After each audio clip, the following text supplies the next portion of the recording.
Ce qui me frappe dans les cas vénézuéliens, c'est que pour moi, c'est l'évidence de l'implosion de tout un rêve de gauche en Amérique latine. Pas seulement au Venezuela, mais un peu partout.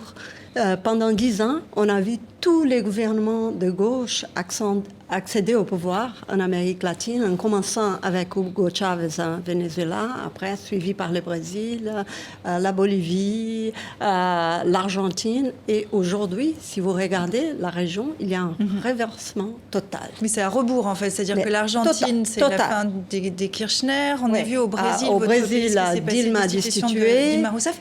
Est-ce que vous nous dites aussi, c'est que c'est la fin du chavisme ?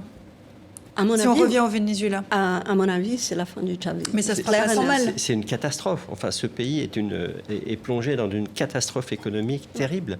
Il y a peu de pays aujourd'hui au monde qui plongent aussi rapidement dans une situation de désorganisation et de misère pour les gens.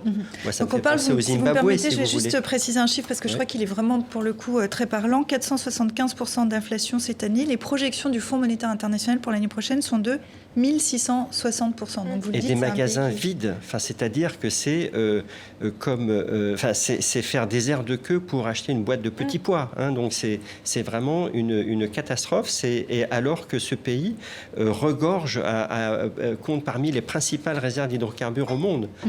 Il faut rappeler que les Vénézuéliens ont eu 5 opportunités de vote, de renverser le Chavez et le chavisme par le vote. Ils n'ont pas réussi. Mais aujourd'hui, je crois que c'est indéniable pour la plupart qu'il faut une solution.